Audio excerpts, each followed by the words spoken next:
Echoes of a distant melody.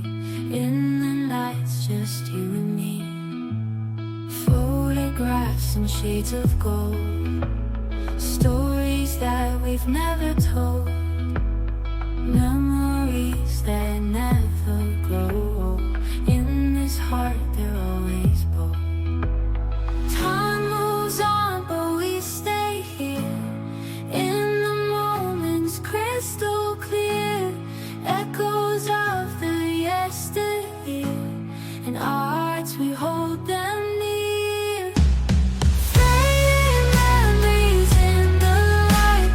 Lost in whispers of the night.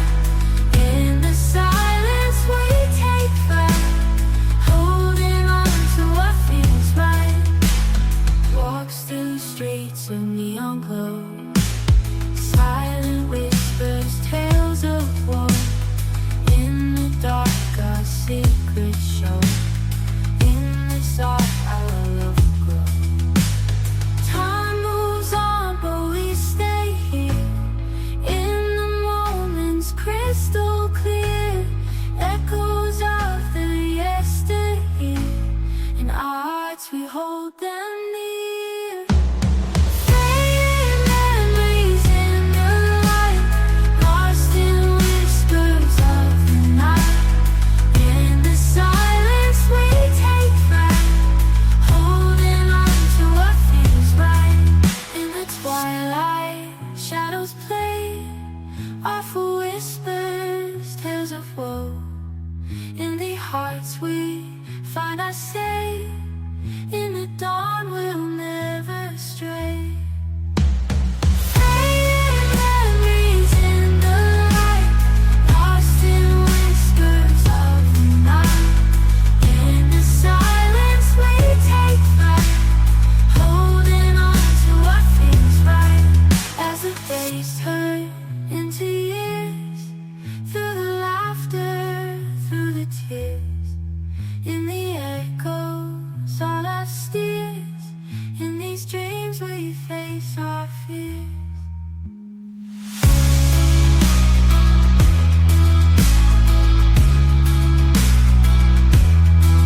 As the days turn into years. Through the laughter, through the tears. In the echoes all our steers. In these dreams we face our fears.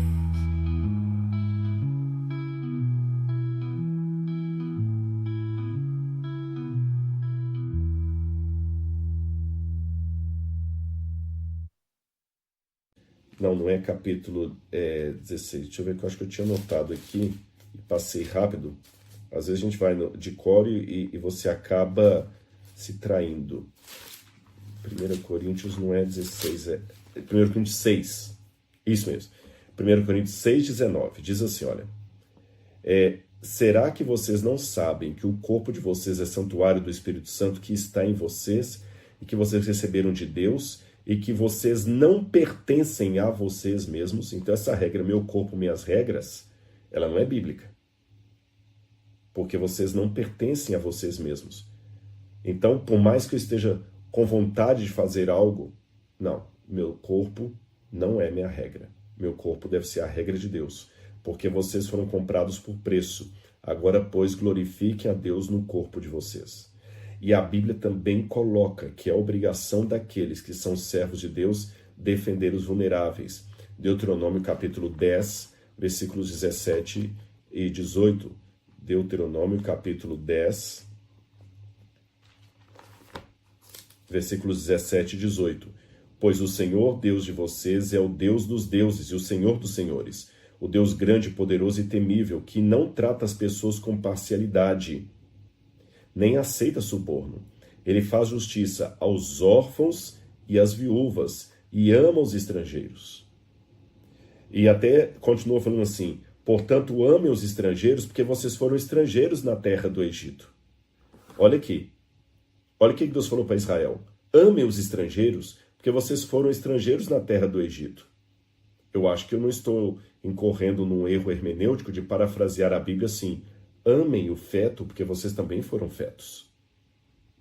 Amem a criança que não nasceu, porque um dia vocês ainda não tinham nascido. Ezequiel capítulo 18, verso 20. Ezequiel 18, verso 20, também diz assim, olha. Ezequiel 18, verso 20. O filho não pagará pela iniquidade do pai, nem o pai pela iniquidade do filho. A justiça do justo ficará sobre ele, e a maldade do ímpio cairá sobre ele. O filho não pagará pela iniquidade do pai. O pai foi um violentador. Então é o pai que merece a punição, não o filho.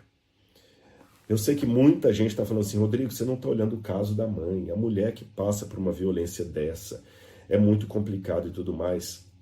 Eu sei, por isso, eu sei não, eu faço uma ideia. Se eu falasse que eu sei, eu estou sendo mentiroso, porque eu nunca enfrentei isso na minha família ou comigo mesmo. Mas por isso que eu comecei essa conversa aqui apresentando para vocês o dilema do trem. Lembra o dilema do trem? Há situações que não são fáceis.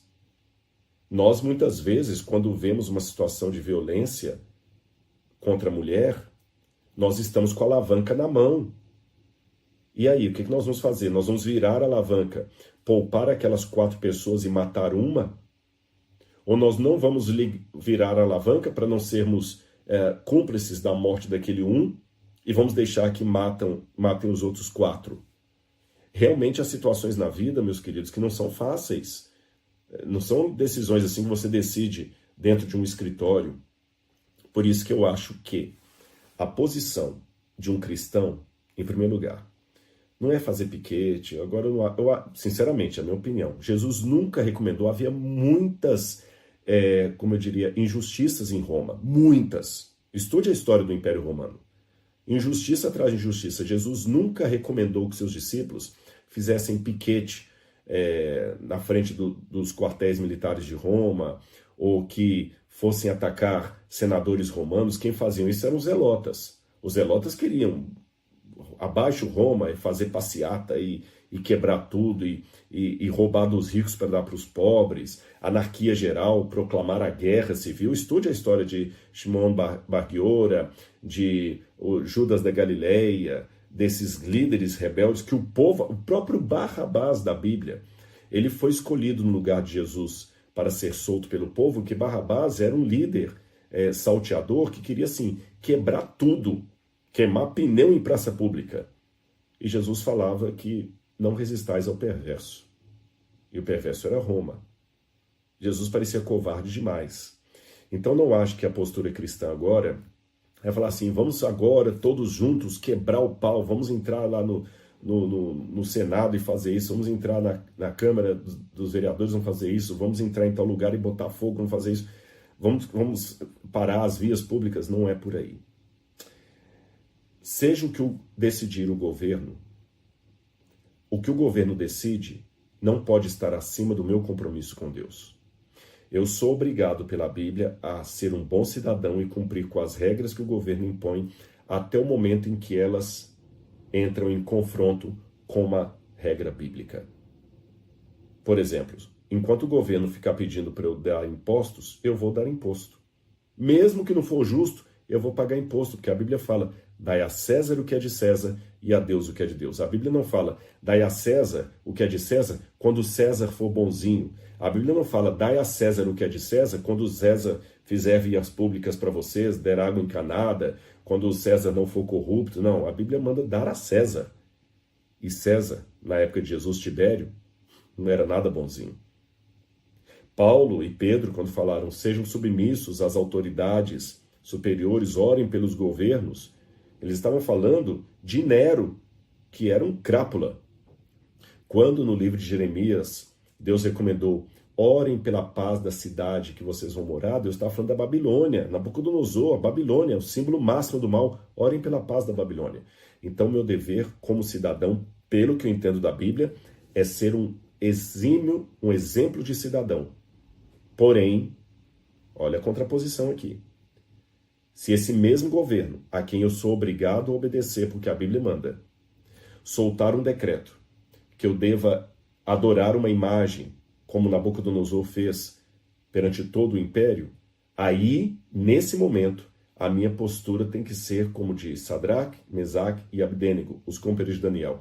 É ficar em pé, de braço cruzado, e não adorar a imagem do rei. Mesmo que isso implique em perda da minha vida. Mesmo que isso implique em sanções econômicas sobre mim. Porque no final dos tempos, o anticristo vai dar sanções econômicas para aqueles que não adorarem a imagem da besta. Não vai poder comprar nem vender. Mesmo que a minha família passe fome, não aceitarei receber a marca na testa ou na mão, nem adorar a imagem da besta. Nesse momento, eu não serei um bom cidadão. Mas em momento algum da Bíblia, Deus fala, quando o anticristo chegar, vocês vão agora fazer uma passeata para protestar contra ele, façam uma passeata contra Roma, não. Façam a desobediência civil.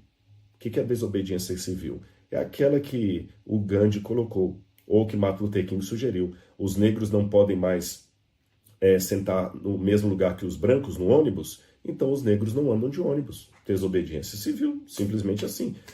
Tá bom, eu respeito, eu não vou quebrar ônibus, não vou queimar ônibus como Malcolm X queria, mas eu não vou pegar ônibus. Simples assim, Martin Luther King. Nós vamos fazer uma marcha pela paz. Pronto, e olha, Martin Luther King era cristão, mas Gandhi nem era. A mesma coisa o cristianismo. Então, com relação a qualquer decisão que for tomada do governo em relação a esse assunto do aborto, eu devo deixar que a Bíblia me oriente. E se na minha comunidade, na minha igreja, houver uma menina que sofreu uma violência e ela ficou grávida, e a família está agora no dilema se deve seguir com a gravidez ou não. Eu acho que, como um representante de Cristo, eu devo chegar para a família e mostrar todos os versículos da Bíblia e não apenas dar uma aula de teologia. É minha obrigação dar um amparo psicológico, financeiro, moral para essa família. E se a menina decidir não continuar com a gestação, que nós respeitemos a decisão dela, mesmo que a minha for diferente. Se ela está amparada pela lei e ela resolveu não continuar, eu respeito. Eu respeito a decisão dela. Eu não obrigo tirar, não obrigo deixar. Agora, seja qual for a decisão que ela tomar, eu tenho que, como comunidade cristã, envolver aquela menina que sofreu um baque muito grande. Detalhe, por favor, ouça aqui com atenção. Porque o que eu acabei de falar agora vai ter muita gente dizendo assim, ele está a favor do aborto, ele está a favor do aborto. Opa, nós estamos falando de um caso específico de uma menina que foi violentada. Há outros casos delicados também de risco de vida.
São situações atípicas. Então, por favor, não coloca na minha conta aquilo que eu não falei. Tá certo? Situações atípicas, situações que ninguém deseja, devem ser tratadas como situações atípicas. Uma violência contra uma menina, eu estou evitando usar a palavra aqui, vocês sabem qual? Uma violência contra a mulher que redunde em gravidez. Uma situação de saúde com risco de vida são situações atípicas. São diferentes daquelas marchas que estão tendo por aí, de meu corpo, minhas regras. Eu faço o que eu quiser. Eu tenho que ter o direito, como alguns países dão, o direito para a mulher terminar a gestação, como ela, dar fim à gestação como ela bem entender. Uma amiga minha que ficou grávida na Europa, ela disse que quando ela foi fazer o neonatal lá, disse que já perguntaram assim, você vai querer continuar com a gestação ou não? Como assim? Não, se você quiser tirar, a gente tem uma espécie de SUS aqui que tira. Nem perguntaram o motivo. Há países da Europa que a coisa se descambou para tal momento que a mulher não precisa nem ter nenhuma razão para isso. Ela pode, já pergunta, faz parte do protocolo. Você vai querer prosseguir com a gestação ou não? Como, sabe? Como assim? Então, realmente, a vida está sendo banalizada. As leis pró-aborto estão sendo, assim, uma banalidade no mundo. Então, para deixar bem claro, eu li na Bíblia para vocês o princípio bíblico da santidade da vida. Situações excepcionais devem ser tratadas como situações excepcionais e não cabe a mim decidir pelo outro. Eu posso apresentar para ele a Bíblia e oferecer o apoio espiritual, psicológico e material muitas vezes. Banalizar o que é excepcional é estupidez. Não reconhecer o excepcional também é estupidez, porque é muito fácil. A gente também aqui, dentro do meu escritório aqui, eu não estou com uma filha nessa situação, falar, não pode. Até o dia que acontece em casa. Você compreende? Até o dia que acontece em casa. É igual quando alguém falou do suicídio, é muito fácil emitir opinião sobre suicídio até o dia que você tem um suicida na família. É muito fácil emitir opinião sobre quem usa drogas até o dia que você tem um filho viciado em casa. Quando você tem o problema na sua porta, a sua compreensão do assunto muda. Então, cuidado para também não sermos irresponsáveis em emitir opiniões gratuitas sobre uma situação que não está dentro da minha casa. Que a sensibilidade é outra. É muito fácil resolver problemas dos outros. Então, repito, situações excepcionais devem ser resolvidas de maneira excepcional. E nessas situações excepcionais eu mostro o que a Bíblia diz e deixo para a pessoa decidir e dou o amparo para ela dentro da legalidade, dentro da Bíblia. Situações não excepcionais não podem ser traduzidas como excepcionais. Então não podemos banalizar a situação. Não podemos banalizar aquilo que é excepcional. E ter coerência, princípio cristão, e saber que vida intrauterina não é coisa para ser tratada de qualquer jeito. Tá certo? Não é coisa para ser tratada de qualquer jeito. Então eu espero ter deixado clara a minha posição, o que eu li na Bíblia a esse respeito. O assunto é sério, demanda honestidade intelectual bíblica, demanda respeito pela vida intrauterina e também por aquela que está concebendo, e demanda, acima de tudo, a não banalidade do assunto, que é o que alguns querem banalizar, querem tornar o negócio agora uma licença para matar, sabe? Qualquer coisa válida. Como eu disse, que aconteceu com minha amiga na Europa. Você quer prosseguir com a gestação ou não? A que ponto chegamos?